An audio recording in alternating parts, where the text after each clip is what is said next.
Hello, everyone. This is Chala Dinkoy, CEO and founder of the Repositioning Expert. My goodness, you don't even know where you're at because I forgot to show you all my banners. Oh no, this is the wrong one. Wow, I'm going to edit this right in front of your eyes. I don't know what's happening, you guys. Ooh, okay. Today's session is called Why It's Hard to Simplify Your Presentation. Why it's hard to simplify your presentation. Wow, it's been a presentation. Let's see if I can pull this off live. This is what's called live, right? Here we go. Why it's hard to simplify your presentation. Okay, now it's on. So look at this, you guys. I have like paper notes that I had to print because I parked my car in my condo and forgot my in the underground and forgot my tablet that I usually have with me. And lo and behold, the fire alarm goes off while I'm doing my business. And all I see is a whole bunch of, fire trucks and all the alarms and bells and whistles going on. And that went on for an hour and then they turned it off. So I went to go to get the tablet so I can do this for you guys. And when I got to the elevator, I smelled something really musty. I look down and all you hear from the elevator shaft is this giant pouring water, and there's this stream of the water coming in through the carpet is getting darker and darker and darker. So, and there's none of the buttons are working obviously on the elevator, but all you hear is this water, enormous waterfall sound through the elevator. And then we get this announcement that the elevators are out of commission and we can't use the stairwell either. So I can't get them. So thank God OneNote had, like, I was able to access it online, and then I printed it. And I had to prepare it. So like I feel, and then I have to go downstairs to get my car and go out again. But they have no guarantees of how and when we're going to be able to reach, the ground. We have to go around some steps to be able to get to the car. It's crazy, you guys. So sorry. Forgive me for this craziness. Let me take a sip of my tea. That is calming. I always drink mint because my trainer had told me to cut out all coffee and all caffeine and caffeinated anything, including like actual tea. So I have to I've espoused this herbal tea stuff, and it's been good, and it's been good for me. I've started a new training program, and I really like this one because it's only like 5 or 6 exercises per day and on like 5 days a week, and it's just focused on lifting heavy. So hopefully it's not going to backfire, but I'm trying to do it. Like, it's only been 2 days, but I'm trying to do it as best I can. I have to identify some new machines that I've never known in the gym. I have to like wait for sweaty people to leave, like January. Not making fun of anyone for trying to get fit, but my God, I've never seen any of my classes. Like, I did Zumba classes and like any of the machines, like so full in my life. If you could have seen the gym last night, it was ridiculous. Ridiculous. As someone who just loves to go to any machine that I love at any time of day, because I usually go in the morning, like 8 o'clock, nobody's there except for the old guys and the old ladies. Anyway, it's not a good scene for me right now. But Seattle was wonderful, wonderful last week. Logan and I went to do a VIP day for a wonderful new client, and they were so kind to him. They were so kind to us both, and we saw lots of amazing things in Seattle. We did the underground tour, the underground city tour, and then we were on the train, the light rail. Logan was in seventh heaven, and it rained a lot, but I knew how to do my own hair, and I'd taken all my equipment because I knew about the rain. So we're all sitting pretty here. We're all in good shape. Now, what is today's topic about that I had to write while you were there? Why it's hard to simplify your presentation. So it's kind of like counterintuitive. Like, why is it so hard to be simple? It's sad, really, how funny it is, but it is. And whenever I do, when I do polishing on elevator pitches, The thing that I always tell people and that I've always read is the shorter time it takes for people to understand what you do, the more money you make. The more complex you make it, the less people are interested in listening to it, the less people understand what you do, and the less money you make. So, um, I read an article, and I love these guys, Dan and Chip Heath. They wrote a book, and I had actually read this book. It's called Made to Stick. And they talk about why simplicity is so hard. And if you're in that boat and you're watching this and you're finding it really hard to explain the complex work that you do, um, and or to when you're presenting and when you're doing a sales presentation or in any format, you're presenting, you're pitching, why it's so hard for you to be simple, listen up and then listen up on how to do it well. So the first thing that Dan and Chip talk about is that human beings are made to want to show off everything they know. And, that's just human nature. And I've had so many people tell me, like business owners tell me, when I ask them to niche in a certain area of the market or of an expertise, they're like, but Chala, I can do so much more. So people are always so made to, it's like in their DNA, made to try to express everything that they could do and to maybe not show off in a bad way, but to be able to communicate that they do a lot more than what I want them to talk about. So that's the first thing, is we're fighting against their sort of, heart of trying to talk about everything to everyone at the same time. The second reason why it's so hard to be simple is they call it the curse of knowledge. So the curse of being an expert is when you think about a topic and talk about a topic and write about a topic and read about a topic 24/7, obviously your learning curve about that topic is so much higher, and you're at such a different point where the concepts around that topic to you seem very easy to understand.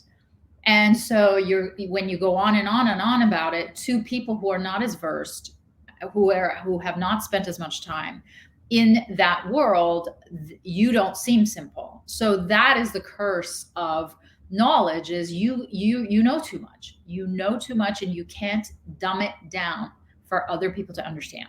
So that's reason number 2 why it's so hard to be simple. Reason number 3, I love this one. This one is for the lawyers. It's safer to say more than to pick one thing to say. So when you bury the facts in a lot of information, one, it's hard for people to pick that one fact and challenge you on it because it's lost in tremendous amounts of information. It's harder for people to pick it up, period. It's harder for people to pick it up and challenge it. It's harder for people to ask you questions about it. It's harder for people to sue you for it. And if you think about, and they likened it to what lawyers do, is that legalese is they bury you in this information of just too much information so that one thing won't be picked out.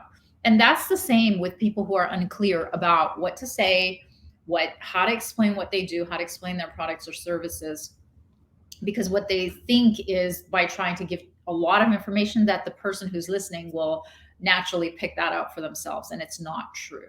It's just confusing. Okay. So that's one of the other barriers to keeping it simple.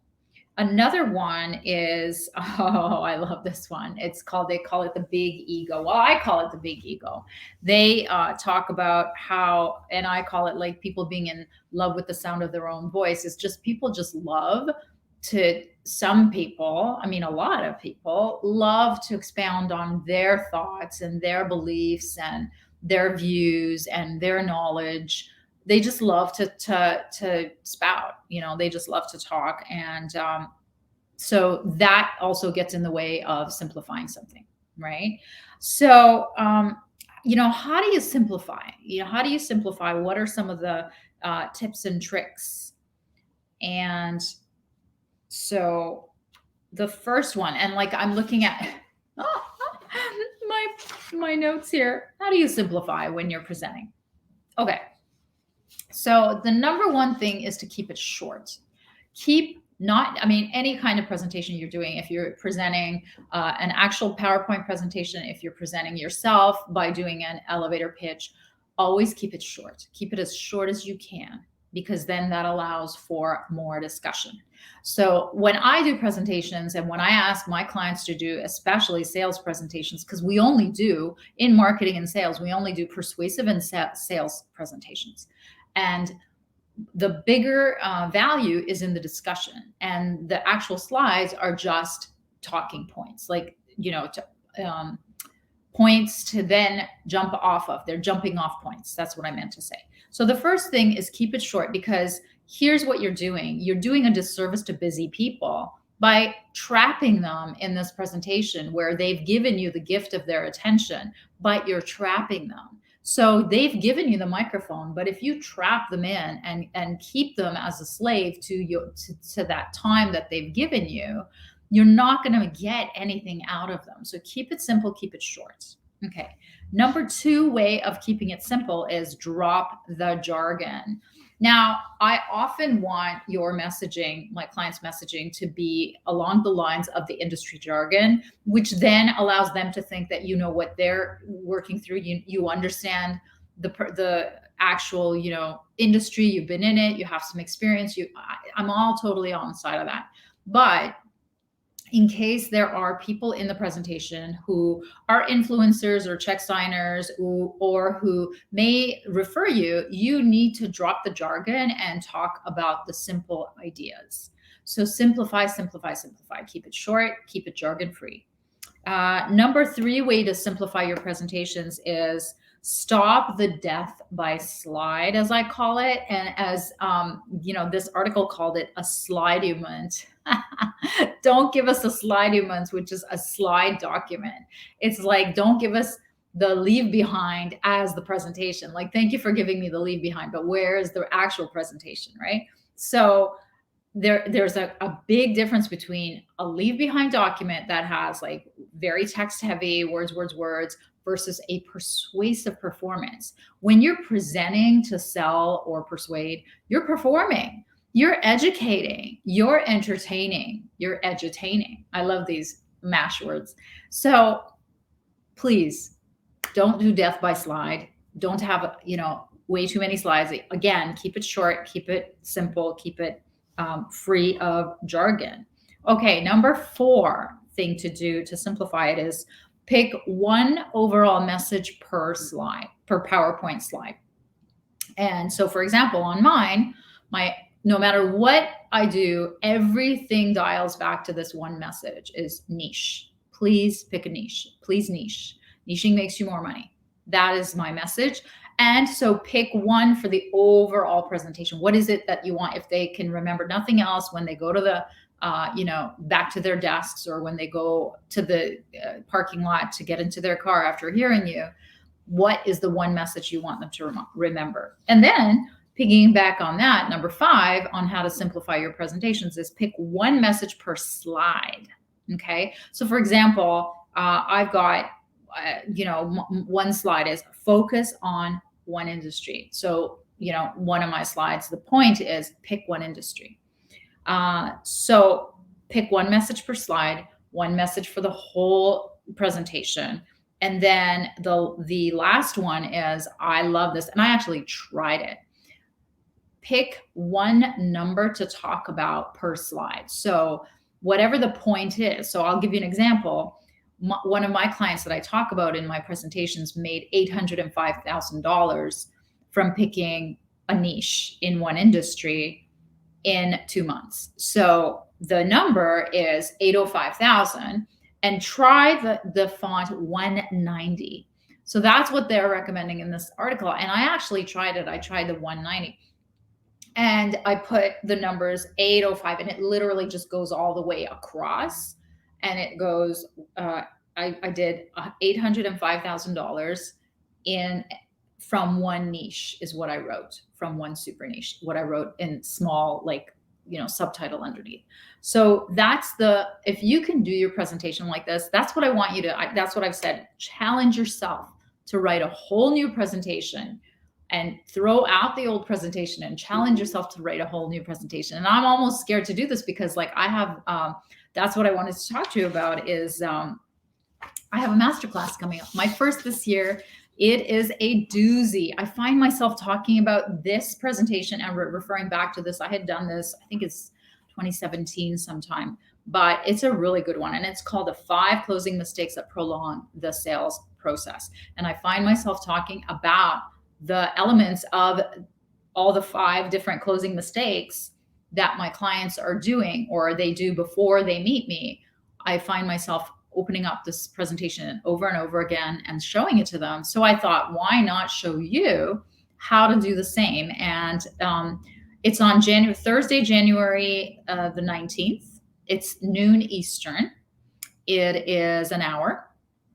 And how you can sign up is repositioner.com, which is my company, /5 closing mistakes. So I wonder if I can put that on. So that's repositioner.com. And let me edit while you're here. So repositioner.com / what is it called? 5 closing mistakes. Closing mistakes. All right. So let's show that one. Yeah. So in it, we're going to talk about why companies are keeping you waiting for so long. You know, the buying teams, what is happening on the other end, on their end. What are some of the tips and tricks to get them to shorten that? And what are some real strategies around some of the things that you're doing wrong and that you've been doing wrong all these years, you guys, all these years. I mean, of the 5 steps, for example, one of my clients who had like an $11 million company actually changed one of the 5 that he was doing, and he did it differently and was able to get immediate new sales and immediate change in the way that the buyers were behaving. So I want you to keep that date, save that date, January 19th, noon. Go ahead and sign up, and I will see you next Tuesday, everyone. Have a good one and wish me luck with the flooding. I'm hoping it's not going to be a, big, long, drawn out affair. Take care.